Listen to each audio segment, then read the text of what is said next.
Donc, on continue. Est-ce que vous m'entendez bien? Je suppose. OK. Donc, on a fini le côté civilisation ancienne. Nous allons maintenant continuer avec l'anthropologie.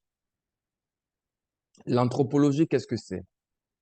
C'est une science qui étudie l'évolution de l'homme, bien l'apparition de l'homme sur la Terre. Tous ces éléments-là sont importants pour comprendre la spiritualité des Kémètes. Très importants. Parce que ne croyez pas, comme je disais de suite, que quand on parle de spiritualité, tout ce qui est science officielle n'a aucune importance. Non, c'est faux si vous raisonnez comme ça. Si vous n'êtes pas instruit, vous ne pouvez pas comprendre la religion et la spiritualité kamite. Et dans votre façon de faire, ne prenez pas la spiritualité kamite, la religion kamite pour vouloir remplacer l'islam ou bien le christianisme. C'est pas pareil. C'est complètement différent. Dans la spiritualité kamite, on allie la connaissance et le spirituel. On ne met pas la connaissance d'un côté et le spirituel d'un autre côté. Non. C'est pour ça, de suite, on a parlé de sciences, de civilisation ancienne. Maintenant, nous allons parler d'anthropologie. L'anthropologie, c'est une science qui se définit aussi et qui s'explique aussi toujours à la base de l'archéologie. On découvre des éléments anciens qu'on essaie d'analyser, qu'on essaie de dater, qu'on essaie de comprendre. Donc, pour comprendre l'homme, on a cherché des squelettes anciens qui ont pu exister avant notre ère. Et le squelette le plus ancien qu'on avait trouvé, mais comme je dis, quand je dis le plus ancien, c'est à l'époque actuelle. Peut-être à d'autres époques, on va découvrir encore d'autres choses. On a parlé de l'australopithèque, l'australopithèque, qui lui est censé avoir vécu il y a près de 2 millions d'années. OK? Vous voyez que pour les civilisations anciennes, on parlait de 1000 ans, 2000 ans, 3000 ans, qui avaient l'air déjà très avancés. Mais là, vous voyez que quand on parle d'anthropologie, on va maintenant au niveau des millions d'années. L'australopithèque a vécu il y a 2 millions d'années. OK? Ensuite, l'Homo erectus, lui, a vécu il y a 1 million d'années. Après l'Homo erectus, on a le Néandertal, l'homme de Néandertal. Tout ce qu'on a appris à l'école, dans les classes primaires, même secondaires, tout ça, je vous dirais que c'est le moment d'aller revoir tous vos cours. Parce que le système éducatif actuel, il est bon, mais aujourd'hui, l'orientation ou bien l'utilisation est mauvaise en fait. C'est que tout le monde va à l'école juste pour avoir un diplôme et puis travailler. Et après, on oublie tout ce qu'on nous enseigne à l'école. Parce qu'en fait, le plus important pour nous, c'est de convertir cette connaissance-là en monnaie, en argent. Mais il n'en demeure pas moins que cela reste une connaissance qui vous est utile, qui vous permet de comprendre les choses. Donc, même aller reprendre les livres de CM2, 6e, tout ça, c'est pas mauvais. C'est pas mauvais. Mais cette fois-ci, vous apprenez maintenant, pas pour avoir un diplôme, mais pour comprendre certaines choses. Et ça, c'est important. Donc, après l'Homo erectus, on a le Néandertal, l'homme de Néandertal, qui lui, déjà, est beaucoup plus proche de nous. Mais là, je vais vous dire quelque chose aussi qui est un peu curieux. Quand vous prenez l'Homo erectus et l'homme du Néandertal, entre les deux, il y a 800 000 ans de vie qui sont écoulés. Et pourtant, dans leur façon de faire, il n'y avait pratiquement aucune différence en fait. C'est-à-dire qu'ils avaient carrément le même niveau d'intelligence. Ça veut dire qu'en 800 000 ans, au niveau des neurones de leur cerveau, il n'y a pas eu d'évolution en tant que telle. En 800 000 ans. Donc, suivez très bien ce que je dis. Après le Néandertal, on a l'homme du Cro-Magnon. Lui, c'est notre ancêtre direct. C'est notre ancêtre direct. Celui qu'on appelle après l'Homo sapiens sapiens. Lui, il est arrivé sur Terre, disons qu'il y a à peine 35 000 ans. Mais là, vous allez voir quelque chose de très, très curieux. L'homme du Cro-Magnon, déjà, il commence à enterrer ses morts. Il commence à dessiner sur les parois des cavernes. C'est-à-dire déjà, cet homme-là, il commence à exprimer un sens artistique qui n'existait nullement chez l'Homo erectus et chez le Néandertal. Et pourtant, est-ce que vous voyez le temps qui s'est passé? Il ne s'est pas passé beaucoup de temps, en fait. Entre l'Homo erectus et le Néandertal, il s'est passé 800 000 ans sans aucune évolution notable. Mais par contre, entre le Néandertal et le Cro-Magnon, il s'est passé seulement...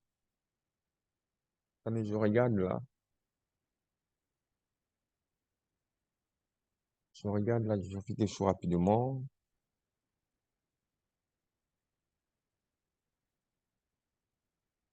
Il s'est passé seulement 165 000 ans. Et par contre, l'évolution a été fulgurante. L'évolution a été fulgurante. Donc, au vu de cela, les scientifiques ont déduit quelque chose de logique. Si pendant 800 000 ans,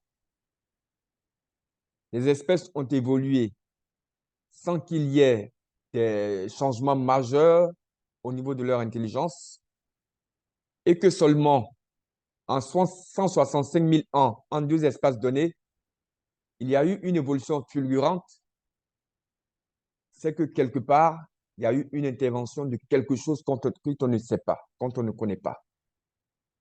Et c'est ce qui a fait naître la théorie du chaînon manquant.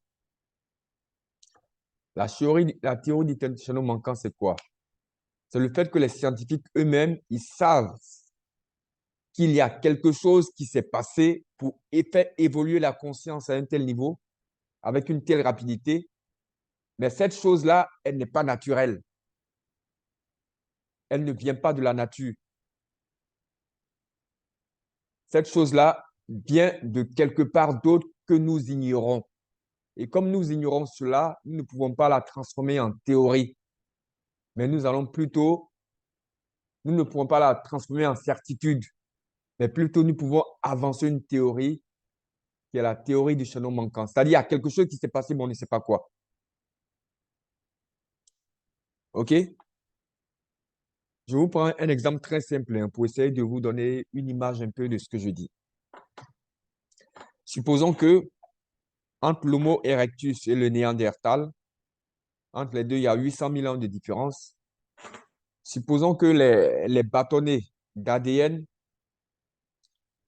étaient c'est-à-dire que l'Homo erectus, supposons que ces bâtonnets d'ADN, qu'est-ce que je peux dire d'autre là, étaient peut-être de 4, OK? On prend un chiffre comme ça. Donc, l'Homo erectus a 4, le Néandertal a juste 4,5, parce que comme je dis, entre ces deux espèces, il n'y a pas eu d'évolution notable en tant que telle. C'est-à-dire, en 800 000 ans, il y a seulement un demi-crâne d'ADN qui s'est un demi-brin d'ADN qui s'est ajouté. Et maintenant, entre le Néandertal et le Cro-Magnon, il s'est passé seulement 165 000 ans. Mais on voit que le Cro-Magnon, il est passé de 4,5 ADN à 12 brins d'ADN en seulement 165 000 ans. Donc, du coup, on se dit, mais la nature ne fonctionne pas comme ça. La nature, elle est très lente dans son développement, dans ses modifications majeures. Donc, ça veut dire quoi? Si du Néandertal, on est passé de 4,5 brins d'ADN au Cro-Magnon à 12 brins d'ADN en seulement 165 000 ans, alors que quand nous regardons l'Homo erectus et le Néandertal, on a vu qu'en 800 000 ans, la nature n'a seulement ajouté que 0,5 brins d'ADN. Cela suppose forcément, si nous sommes logiques, qu'il y a quelque chose qui n'est pas naturel qui a dû mettre sa main dedans pour intervenir, pour accélérer l'évolution. Pour accélérer l'évolution, pour donner ce qu'on appelait l'Homo sapiens sapiens, l'homme sage et sage, qui est notre ancêtre le plus direct. Qui est notre ancêtre le plus direct. Lui, disons qu'il est... Le Cro-Magnon même n'était pas encore trop intelligent, mais l'Homo sapiens sapiens, lui, Il est apparu autour de 20 000 ans, OK?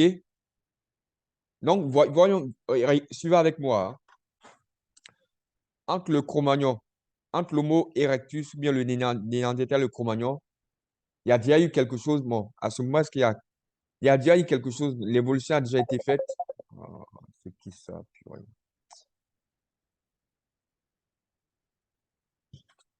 N'écoutez pas.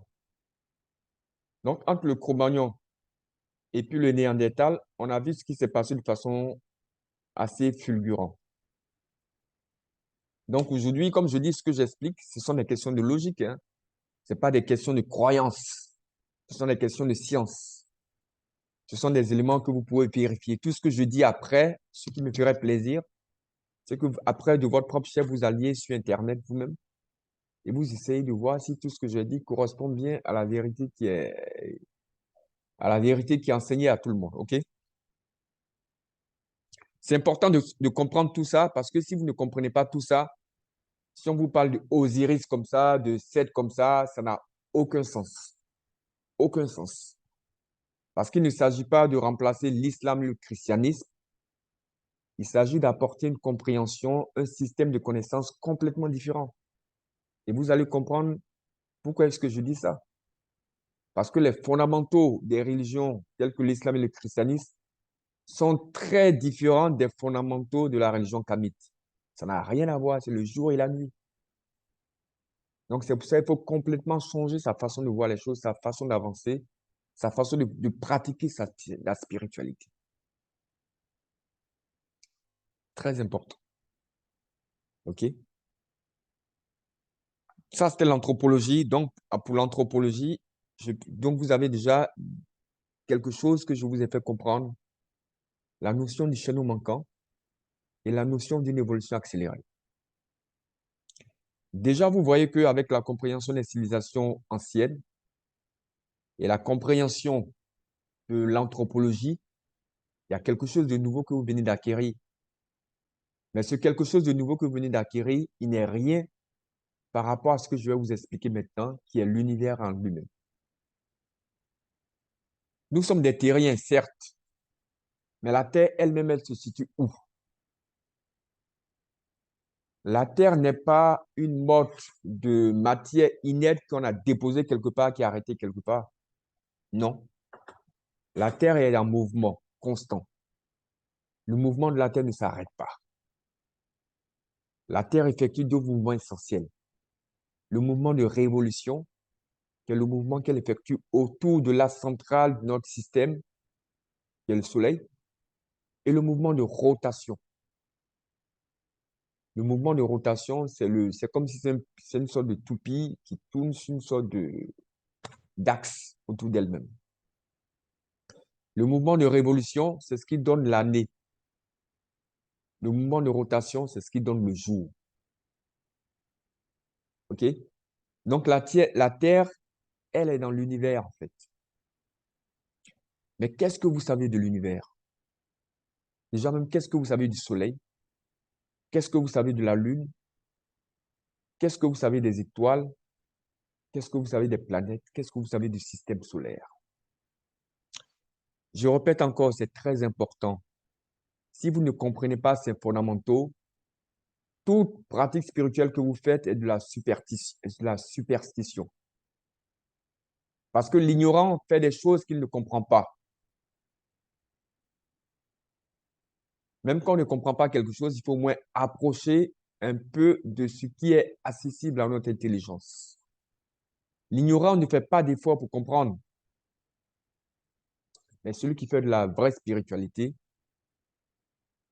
il essaie de comprendre tous ces mécanismes qui sont impliqués dans son existence. Donc, si vous êtes un humain et que vous vous contentez de compter les saisons, les pluies et tout le reste, et que vous ignorez complètement l'univers, vous vous amputez vous-même de la partie la plus essentielle de vous. Parce que ce qui constitue l'homme, l'essentiel de ce qui constitue l'homme n'est pas sur Terre. L'essentiel de ce qui constitue l'essentiel de l'homme vient de l'univers, ne vient pas de la Terre. Ce qui signifie quelque part que si on veut être vraiment logique, nous ne sommes pas des terriens en fait. Nous ne venons pas de la Terre. Nous sommes sur la Terre, mais nous ne venons pas de la Terre. La Terre n'est pas notre lieu d'origine. Nous sommes nés sur la Terre, mais nous avons en nous quelque chose qui ne vient pas de la Terre. C'est cette chose-là qui fait de nous des êtres intelligents, des êtres essentiels, des êtres importants. Donc, comprendre l'univers est très important pour pouvoir se comprendre soi-même. Quand vous ne comprenez pas l'univers, vous ne vous comprenez. S'il vous plaît, coupez vos micros. C'est de la communication. Quand vous intervenez comme ça perturbe un peu la transmission.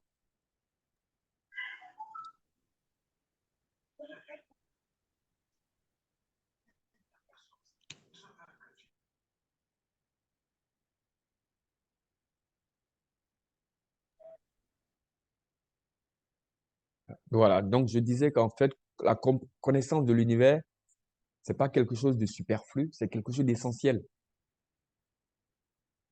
C'est quelque chose d'essentiel parce que la plus grande partie de la vie se trouve, ne peut s'expliquer que par rapport à la connaissance de l'univers. Déjà, qu'est-ce qu'on appelle le système solaire? Le système solaire est composé d'un ensemble de planètes qui tournent autour d'un axe central qu'on appelle le Soleil. Mais le Soleil, qu'est-ce que le Soleil? Le Soleil, c'est une étoile, une simple étoile, une petite étoile même, je dirais. Petite étoile, je dirais. Le Soleil est une petite étoile, je dirais. Ne croyez pas que le Soleil, c'est quelque chose d'unique dans l'univers, hein? Non. Le soir, lorsque la nuit tombe et que vous regardez dans le ciel, les étoiles que vous voyez, certaines sont 1000 fois plus brillantes que le Soleil. Certaines sont 1 million de fois plus brillantes que le Soleil.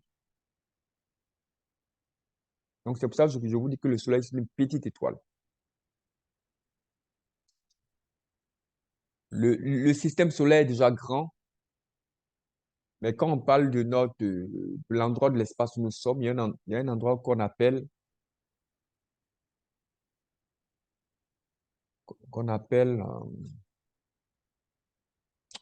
où vous trouvez, un endroit où vous trouvez, qu'on appelle la Voie lactée. La Voie lactée parce que c'est une traînée d'étoiles qui ressemble à du lait. Et quand je dis une traînée d'étoiles, on ne compte pas des dizaines, des centaines ou des milliers d'étoiles. On compte des milliards et des milliards et des milliards et des milliards d'étoiles. C'est-à-dire, c'est quelque chose qui est infini, mais c'est quelque chose qui est gigantesque. Et tout ça, ça constitue un peu seulement de l'endroit où la Terre se trouve. Je vais vous parler de deux étoiles essentielles, puisque ça rentre dans la spiritualité kamite, deux constellations, pas des étoiles. La constellation d'Orion et puis l'étoile Sirius. L'étoile Sirius est rattachée à la divinité Isis, Asita. La constellation d'Orion est en connexion avec la divinité Osiris, Osare. Mais où se trouve la constellation d'Orion?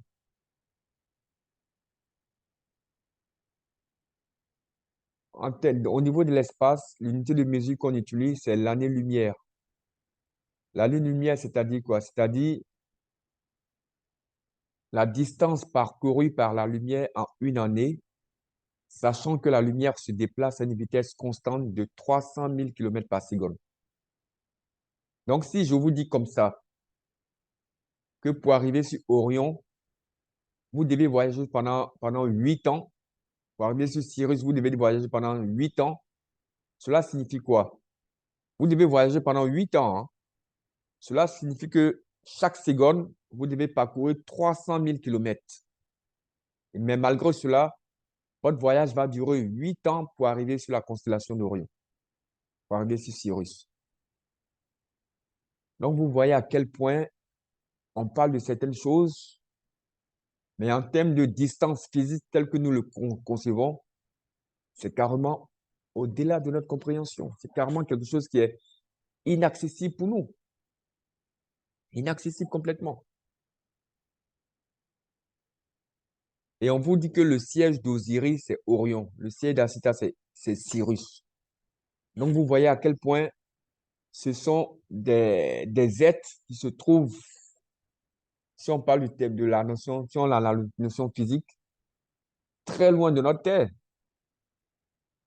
Pourquoi on sait que Osiris est sur Orion, pourquoi on sait que Asita est sur Sirius? Et c'est en cela que la tradition africaine devient très intéressante. Et c'est en cela aussi que les pyramides d'Égypte deviennent très intéressantes. Parce que ce qui a été trouvé dans les pyramides d'Égypte, ce sont des enseignements que des êtres à conscience immense ont inscrits sur les murs des pyramides. C'est-à-dire qu'en fait, ils nous ont raconté l'histoire de leur vie. L'histoire, ils nous ont apporté leur connaissance. Ils nous ont transmis, en un mot, ils nous ont transmis leur savoir sur la pierre, avec ce qu'on appelle les hiéroglyphes, le Medunnature, qui est la parole des dieux, parce que pour nous, ce sont des dieux. Je ne dis pas que pour nous, c'est Dieu. Il y a une grande, il y a une grande différence. On dit que c'est Dieu et puis ce sont des dieux, c'est différent. Ok, dans les pyramides, on nous parle d'Orion, on nous parle de Cyrus. Ok, avec des symboles. Déjà, les trois étoiles, les trois pyramides de la ceinture d'Orion sont alignées de façon très précise sur les trois étoiles qui constituent la ceinture d'Orion. On ne fait pas, on ne construit pas des choses comme ça au hasard.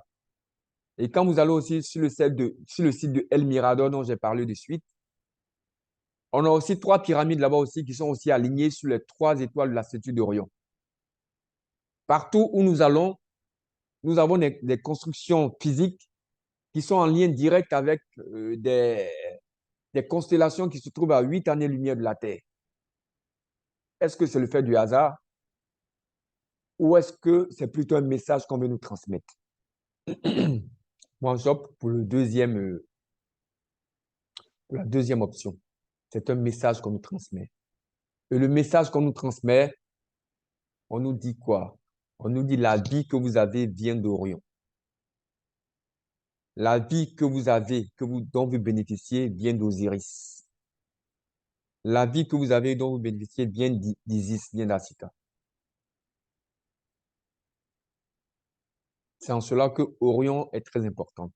Mais tout ce que je vous dis maintenant, si vous ne connaissez pas les civilisations anciennes, si vous ne connaissez pas l'anthropologie, est-ce que vous pouvez comprendre ce que je vous dis? Vous ne pouvez pas comprendre. Si on vous parle d'Osiris comme ça, vous dites oui, en Égypte, il y avait Osiris, il y avait Isis, on va faire ci, on va faire ça, mais sans vous dire réellement qui ils sont, d'où ils viennent, comment ils sont, on vous fait entrer dans ce que moi j'appelle la superstition. La superstition ignorante. On vous dit faites des choses, on vous donne on ne vous donne même pas le basique, on vous donne seulement la coquille. On vous dit faites des choses pour faire ça et puis ça ira. C'est pas bon. Il faut que vous compreniez tout ça. Il faut que vous compreniez tout ça. La connaissance, la vie vient d'Orion. La connaissance que nous avons aussi vient d'Orion. Parce que c'est d'Orion que se trouve, c'est à Orion que se trouve, c'est sur la constellation d'Orion que se trouvent nos frères, nos divinités qui nous ont donné la vie en tant qu'humains, que sont Osiris, Asita. C'est une famille, en fait, ce que vous devez comprendre. Quand on parle de la spiritualité kamite, Bon, on fait directement la transition pour entrer automatiquement dans le volet de côté spirituel. Quand on parle de la spiritualité kamite, il faut comprendre qu'il s'agit d'une famille. Dans les écrits, cette notion est beaucoup mise en avant. On vous dira que Hathor, c'est la femme de Héru. Asita, c'est la femme d'Osare. Nephthys, c'est la femme de Seth. Nout, c'est la femme de Geb. Shu et Tefnout aussi sont arrivés à l'existence, etc., etc. Il faut avoir la notion de famille en tête. C'est pas une divinité isolée comme ça, non. Au niveau de la spiritualité kamite, ne fonctionne pas comme ça. Dieu n'est pas isolé quelque part là-bas, non. C'est par sa famille qu'il s'exprime. C'est pareil aussi pour vous les hommes, pour nous les hommes. Nous sommes ce que nous sommes, nous avons notre réalité par rapport à notre famille. Hors de notre famille, nous ne sommes rien du tout. C'est comme un homme. Un homme est un homme parce qu'il appartient à la famille humaine. On peut être un homme et puis être isolé comme ça, non. Notre existence n'a de sens que lorsque nous sommes dans une communauté. Ça, il faut que vous le compreniez. Notre existence n'a de sens que lorsque nous sommes dans une communauté et lorsque nous participons à la vie de cette communauté. C'est pour ça, dans tous les pays où nous sommes, nous devons œuvrer pour le développement de ces pays. Parce que c'est le pays que nous sommes qui constitue la communauté nationale à laquelle nous appartenons. La session va s'occuper dans 10 minutes, mais comme je dis, après, vous ne faites que vous reconnecter, c'est tout. OK?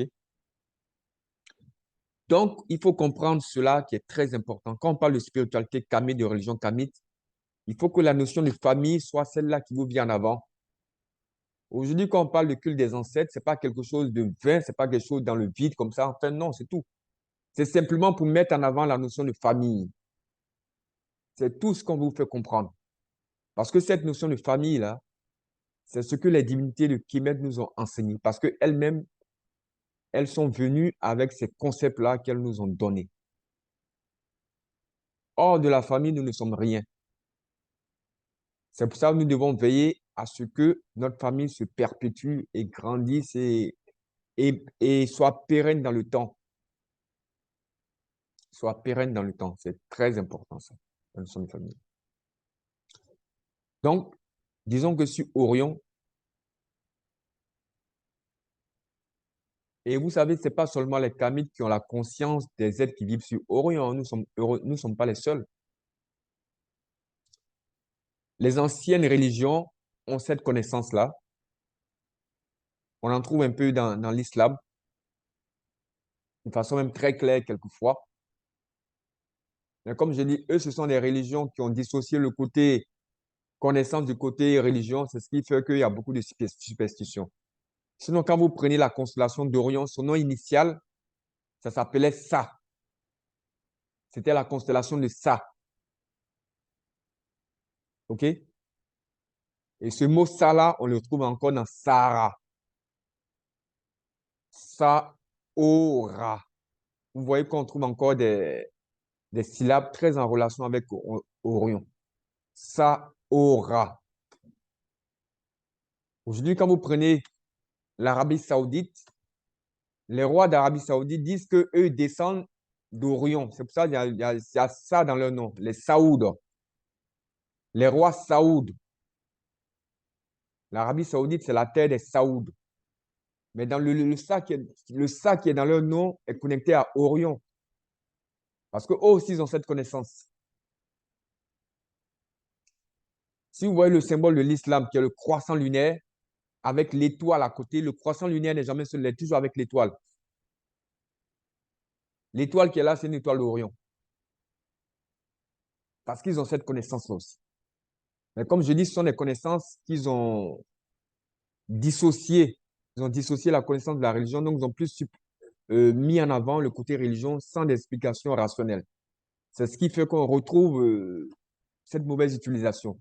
Mais sinon, dans la connaissance initiale, il y a des brins de vérité dedans, il y a des brins. C'est pour ça, quel que soit ce qu'ils font, je ne dirais pas qu'ils sont dans la vérité, mais ils ont aussi une partie de la connaissance avec eux.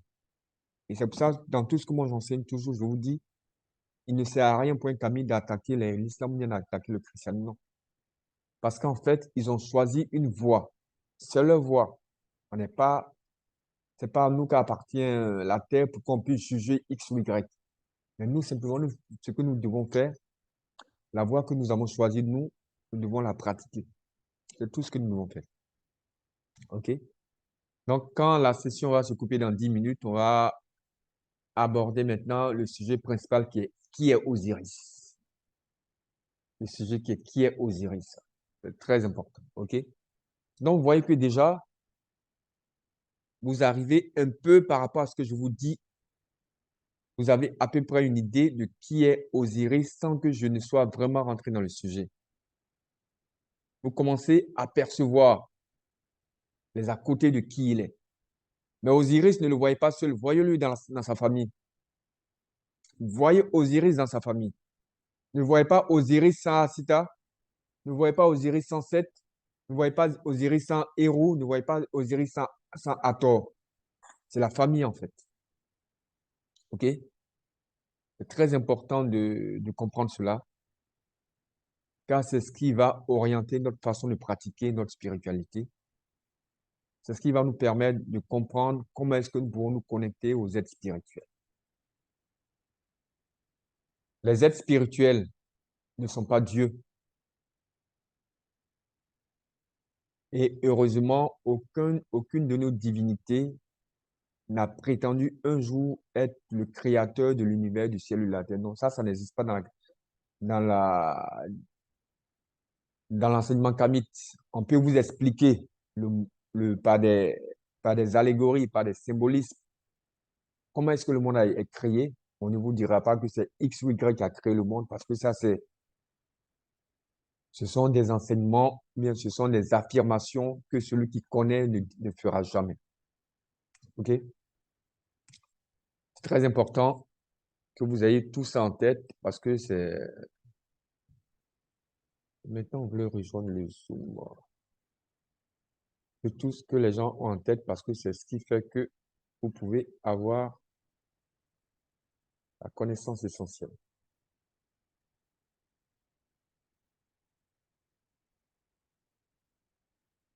Donc, voici ce que vous devez retenir pour comprendre la suite. Le chaînon manquant dont je vous ai parlé, les pyramides de Gizeh telles qu'elles ont été construites et par qui elles ont été construites, la constellation d'Orion qui a un rôle important dans la spiritualité kamite. Ça veut dire quoi? Notre spiritualité vient des étoiles. Notre spiritualité vient des étoiles, bien qu'elle s'applique au monde de la matière dans laquelle nous existons. Notre spiritualité est en rapport direct avec les étoiles. Il va au-delà du système solaire. Parce que quand je vous parle de Orion et Sirius, ça, ils ne sont pas dans le système solaire. Ils sont très loin, ils sont dans on appelle des constellations. Et les constellations de ce type, on a des milliards et des milliards et des milliards dans le ciel. Quand vous prenez la planète Terre, que vous la mettez même au niveau de la ceinture d'Orion seulement de notre univers, la planète Terre, vous la déposez dans la ceinture d'Orion, c'est comme si vous avez mis un grain de sable sur une plage. Elle est invisible, elle est insignifiante. Elle est insignifiante. Même une fourmi, mais plus grosse qu'elle. Si la Terre elle-même est un grain de poussière dans l'immensité d'une plage, imaginez un peu que représente l'homme dans cette immensité. L'homme représente quoi si la Terre elle-même n'est rien? L'homme est perdu dans cette immensité. L'homme n'existe même, on dirait même que l'homme n'existe même pas dans cette immensité.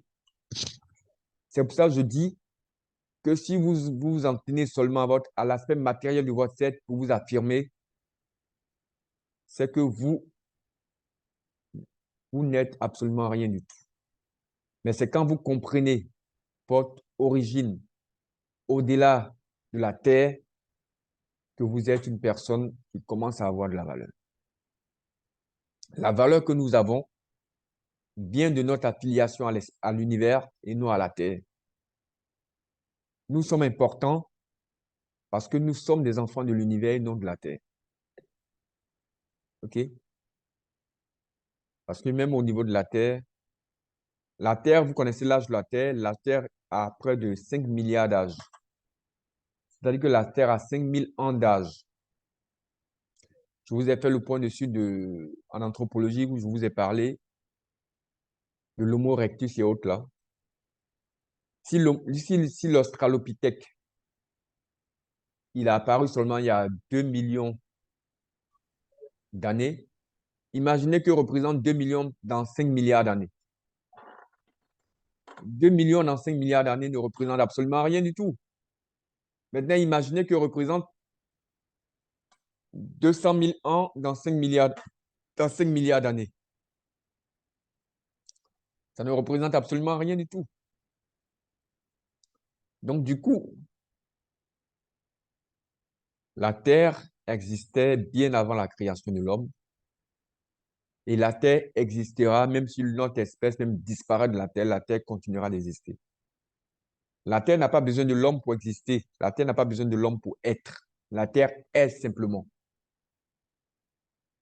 OK? Je parle souvent de l'accident qui s'est passé à Tchernobyl, la centrale nucléaire de Tchernobyl. Je crois que c'était en 92 ou 93. Aujourd'hui, personne n'habite dans